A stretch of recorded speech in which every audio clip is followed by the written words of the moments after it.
안녕하십니까. 김은혜 대변인입니다. 열심히 온다고 해도 맨날 1, 2분씩 늦네요. 죄송합니다. 일단 오늘 윤석열 당선인의 일정을 먼저 소개를 해드리고요. 그리고 질문을 받도록 하겠습니다. 윤석열 당선인은 오늘 오전에 정순택 대주교님과 차담을 갖습니다. 그리고 뒤이어 바로 밥집 봉사활동에 들어갈 예정입니다. 정순택 대주교님은 제14대 서울대교구장이죠. 지난 2월에 당선인이 뵌 적이 있습니다. 그리고 이번에 다시 인사를 드리는 건데요.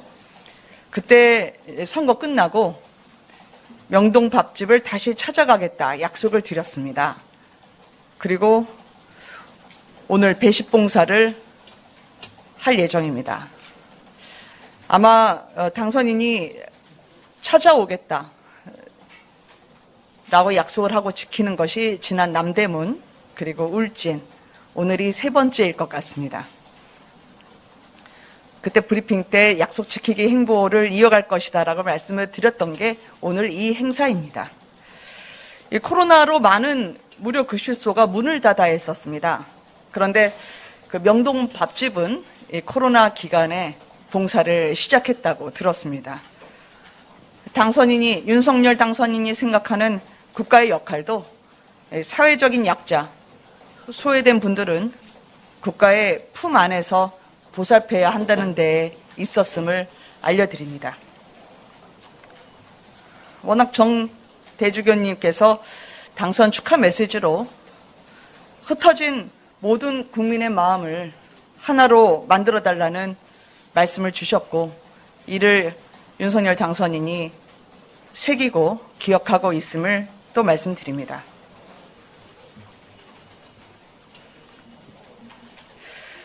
그리고 오후에 윤석열 당선인은 네덜란드의 마르크 루터 총리와 전화통화를 합니다. 국민에게 도움이 되는 정책에 경제 어제부터 말씀을 드렸었는데요. 네덜란드는 오랜 역사를 가진 우방입니다. 그리고 자유민주주의, 시장경제, 인권의 기본 가치를 우리와 공유를 하고 있죠. 양국은 이제 지난 2016년에 포괄적 미래지향적 동반자 관계를 수립한 이래 상호 우호적인 발전 관계를 지속해 왔습니다. 네덜란드는 알고 보니까 EU 국가 중에 우리나라의 2위 교역국입니다. 그리고 네덜란드 입장에서는 우리나라에 투자를 참 많이 해서 제1위의 한국에 대한 투자국의 위치를 점유하고 있습니다. 코로나19 상황 속에서도 양국 간의 교역과 투자가 오히려 더 늘어났기 때문에 특히 오늘은 그 미래 산업의 쌀이라고 부리는 그 반도체 산업, 이를 선도하는 국가들로서의 긴밀한 협력 구상이 오고 가게 될 것이라고 생각합니다. 네, 이제 질문을 받도록 하겠습니다. 예, 말씀해 주시죠. 네, 저 굿모닝 경제 김혜진입니다. 네. 인수위가 공정위의 온라인 플랫폼법 제정 백지화하라는 보도가 나왔는데 혹시 당선인의 의중이 반영된 것이라고 볼 수 있나요? 네, 그 인수위는 앞으로 윤석열 정부의 구상을 실질적인 국정과제에 옮기는 과정을 진행하게 될 것입니다. 어제도 각 부처의 업무 보고를 마감했고 오늘부터 공약의 현실 가능성, 즉 실행 가능성과 공약의 우선순위 그리고 공약의 국정과제화를 진행하고 있는 것으로 알고 있습니다. 따라서 구체적인 정책과 관련해서는 이따 오후에 인수위의 대변인께 물어봐 주시면 감사하겠습니다. 네, 또 말씀드릴까요? 네, 저 MBN 박지한 기자인데요. 네, 안녕하세요. 오늘 안철수 위원장님이 이제 총리를 안 한다고 발표하신다고 거취 표명을 하신다고 했는데 네. 인수위 측에서 공식적으로 입장을 주신다면 제가 듣기로는 안철수 인수위원장께서 잠시 뒤에 기자회견을 하시는 것으로 알고 있습니다. 그때 직접 안철수 위원장으로부터 기자님들이 들으시고 또 질의응답을 하시게 될 때 그 구상을 들으시게 될 거라고 생각해서요. 제가 먼저 많이 말씀드리는 것은 도의가 아닌 것 같습니다. 다만 어제 안철수 인수위원장이 윤석열 당선인과 만남을 가지셨고 또 그 자리에서 총리 인선과 관련한 말씀이 오간 것 정도는 제가 확인을 했습니다. 예. 네, 안녕하세요. 이델리 박태진입니다. 네, 안녕하세요, 박 기자님. 연장선인데요. 총리 세배수 압축됐다는 그런 소리 나오긴 하는데 지금 언제까지 됐는지 4월 3일 또 발표가 확정된 게 맞는지랑요. 그리고 여가부가 폐지되지만 기존 기능을 통합흡수해서 미래가족부 신설 이게 또 맞는 건지 좀 여쭤보고 싶습니다. 일단 정부 조직 개편과 관련해서는 직제와 관련해서도 저희가 진행 중인 상황이기 때문에 지금 단계에서 말씀드릴 것은 많지가 않습니다. 그리고 총리 인선과 관련해서는 어제 안철수 위원장 뜻이 전해졌고 본격적인 총리 인선과 속도도 지금부터라고 말씀드릴 수 있겠습니다. 예. 당선인께서 4월 3일에 혹시 제주에 가시나요? 왜냐면 후보 시절에 가겠다고 말씀하신 적이 있어서요. 네네네. 사삼한 거에 대해서 당선인이 선거 당시에도 말씀드렸던 바가 있었습니다. 그리고 그때 드렸던 약속도 잊지 않고 있습니다. 그렇게 말씀을 드리겠습니다. 예. 안녕하세요. 아주경제 김슬기입니다. 오늘 아침에 조간에도 많이 나왔는데 네. 일본에서 교과서 왜곡 논란이 또 일어나고 있는데 혹시 여기에 대해서 윤석열 당선인 입장이 있으실지 궁금합니다. 사실 저희가 당선 축하 인사와 함께 세계 각국의 수반과 전화 통화를 하고 또 메시지를 전달은 받고 있습니다. 다만 아직 당선인의 입장이기 때문에 개별적인 외교 사안에 대해서 입장을 표명하는 것은 부적절하다고 생각을 하고요. 다만 일본의 대사와 그리고 일본의 총리와 전화 통화를 가진 당선인의 입장에서는 그 대일본 메시지는 일관되어 왔습니다. 올바른 역사 인식을 바탕으로 양국이 미래 지향적인 발전 관계를 위해서 앞으로 본격적으로 논의를 진행해 나가자라는 것이었습니다. 예. 네, 이대한경제 주영민입니다. 네네. 지난번에 윤석열 당선인이랑 문재인 대통령 만남 이후에 집무실 이전과 관련되거나 각종 논의 사항과 관련된 것들 혹시 청와대와 지금 이야기가 진행되는 게 있는지 네네네. 좀 궁금합니다. 그 당시에 문재인 대통령과 상춘제에서 만찬을 같이 하시면서요. 문재인 대통령께서는 집무실 이전 문제에 대해서는 당선인 측에서 결정하시는 문제라고 맡겨주셨고 또 안보 공백이 생기지 않도록 잘 이 부분을 감안하고 이어나가자라는 취지로 말씀하신 걸로 들었습니다. 빈틈없는 안보는 두 분 사이에서 이견이 있을 수 없죠. 그리고 질문하신 부분에 대해서는 저는 서로 공감대 하에서 협조가 잘 이루어질 것이라고 믿습니다. 네, 또 질문을 받을까요? 예, 황 기자님. 네, 어제 이준석 대표의 전장현 발언에 대한 논란이 계속 이어지고 있는데요. 혹시 당선인 측의 입장은 왜냐하면 어제 인수위에서도 만났잖아요. 그래서 네네네. 좀 당선인은 이 부분에 대해서 어떻게 보고 있는지. 장애인분들의 이동권과 관련한 문제는 20년 넘게 그분들께서 간절하게 바래왔던 것이었습니다. 그리고 윤석열 당선인도 지난 선거 과정에서 저상버스를 포함한 장애인의 이동권을 확보하고 저희가 지켜드리는 데 있어서 공약을 한 바가 있고요. 이 공약을 잘 이행되도록 하는 것도 저희의 과제이자 의무라고 생각을 합니다. 그 마음에 변함이 없습니다. 예. 저 뒤에서 볼까요? 네. 예, 안녕하세요. 조선비제 김은관입니다. 아까 사소함항쟁 얘기가 나왔는데요. 네.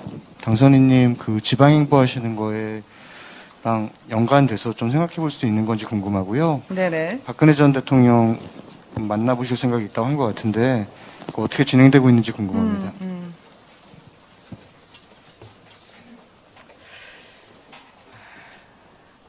국민통합이라 보통 이야기를 할 때는 사실 진영과 이념을 넘어선 것입니다. 그래서 5.18을 윤석열 당선인이 이야기했을 때도 5.18 정신이란 자유민주주의 정신이라고 했었죠. 그리고 지금도 살아있는 피로써 지킨 한거의 정신을 저희가 잘 새기고 있다고 했었고요. 윤석열 당선인은 대통령이 되면 그런 슬프고 쓰라린 역사를 넘어서 역동적이고 또 국민이 원하는 국민 통합을 이뤄내겠다라고 밝힌 바가 있습니다. 그 말씀으로 대신 전해드리고 싶고요. 박근혜 전 대통령과 관련해서는 이게 사실 그 당시에 저희가 퇴원을 축하드립니다라는 메시지를 전달했을 때가 병원에서 나오신 지 사흘밖에 안 됐을 때였습니다. 그리고 지금으로 역산을 하면 사실 일주일 갓 저희가 넘어서자마자 일정을 말씀드리는 것은 저희가 도리가 아니라고 생각이 돼서요.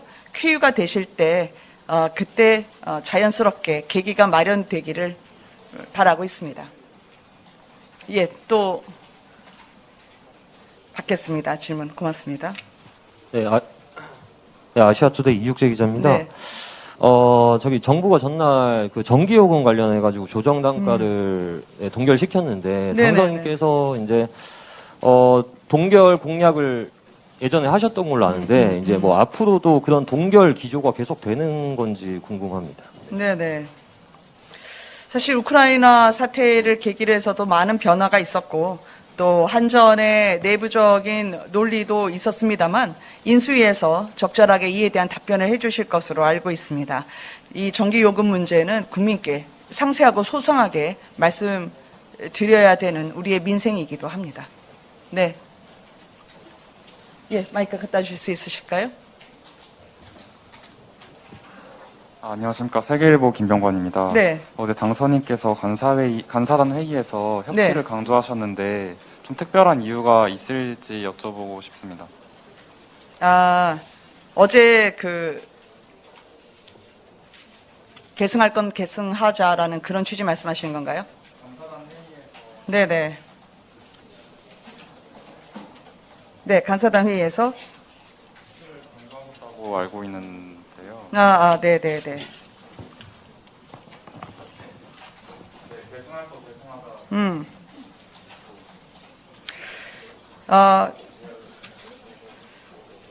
마찬가지죠.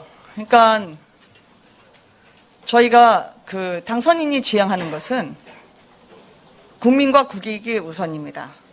따라서 이념과 진영에 따라서 편가르지 않고 문재인 정부의 정책이라 하더라도 계승할 건 계승하고 또 미진한 것은 보완하겠다는 뜻을 갖춘 것은 민주당이든 정의당이든 관계없이 국민의 보탬이 되고 도움이 되는 정책이라고 한다면 우리가 그것을 받아들이는 것이 역량 있고 또 일 잘하는 정부의 구현이라고 생각을 하고요. 그런 면에서 제가 ABM도 말씀을 드렸는데요.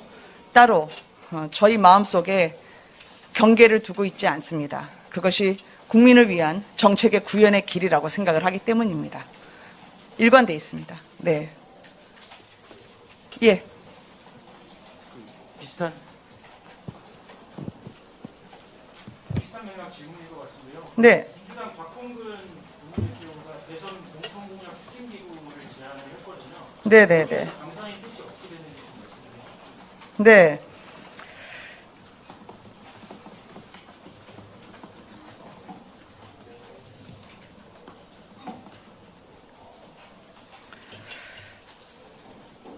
우리가 민주당에서 제안을 하신 거를 듣고 있습니다. 그리고 제가 듣기로는 국민의힘 원내에서도 이 문제에 대해서 함께 논의할 수 있는 그런 준비를 하고 있는지 여쭤보려고 합니다. 그리고 당선인이 갖고 있는 협치라고 하는 것, 그런 분들은 오로지 기준은 국민에 맞춰져 있다라는 정도로 제가 비슷한 답변으로 가름을 해드리도록 하겠습니다. 네.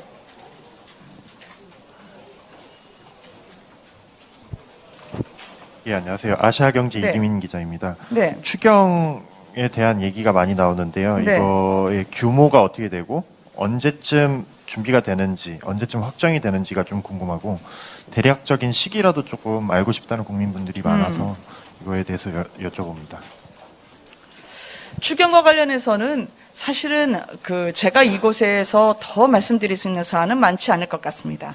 왜냐하면 기재부가 의지를 갖고 또 성의를 갖고 저희 쪽에 안을 가져오실 것이라고 생각하고 있고요.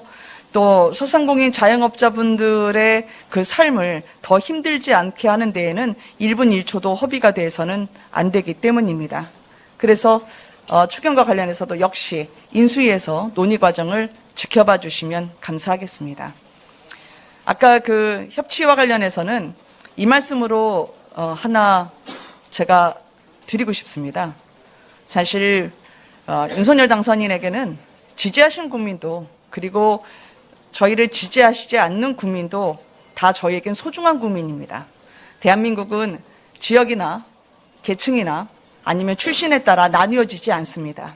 하나의 대한민국으로 국민도 똑같이 모든 한 분 한 분이 소중한 국민이라 생각하고 그렇게 정책을 펼쳐나가도록 하겠습니다.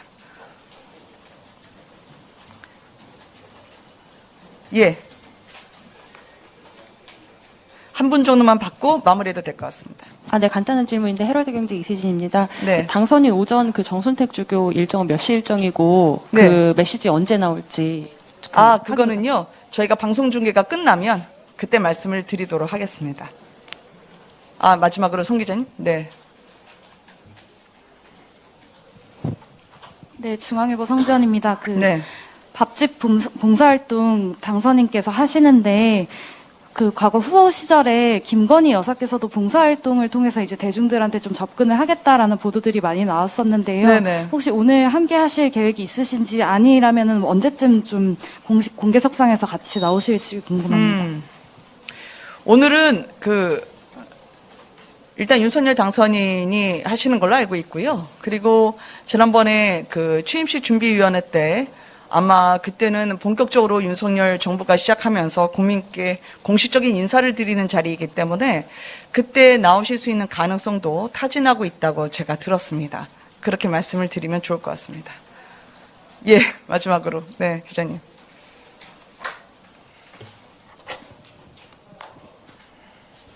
네, 안녕하세요. 연합 영문의 이혜아입니다. 네, 안녕하세요. 어제 당선인이 젤렌스키 우크라이나 대통령과 통화를 하셨는데 전시 상황이라 내용을 공개하지 못한다고 하셨는데 젤렌스키 대통령의 트윗에 보면 간략하게나마 그 내용이 소개가 돼 있더라고요. 그래서 혹시 추가로 어떤 내용이 논의가 됐는지 공개 가능한지요? 젤렌스키 대통령의 트윗을 보니까 생산적 협력이라는 말씀을 하셨더라고요. 그리고 어제 전화 통화가 사실 적지 않은 시간 이루어져 있었습니다만 전시 상황이다 보니까 상대국가의 이 사정을 감안해서 저희가 구체적으로 말씀을 더 드리지 못한 것은 죄송하게 생각합니다. 그러나 이해해 주실 것이라고 믿고요. 생산적 협력이라고 하는 게 지금 매일 같은 우크라이나 상황을 볼 때는 함의하는 바가 크죠. 그래서 저희도 윤석열 당선인도 앞으로 종전 이후에 가급적 이른 시일 안에 양국이 만나서 실질적인 협력 방안을 도출할 수 있는 그런 논의를 하고 싶다라는 뜻을 전했습니다. 그런 면에서 젤렌스키 대통령의 트위터와 제가 추가로 전해드리는 윤석열 당선인의 뜻이 부합함을 말씀드릴 수 있을 것 같습니다. 고맙습니다.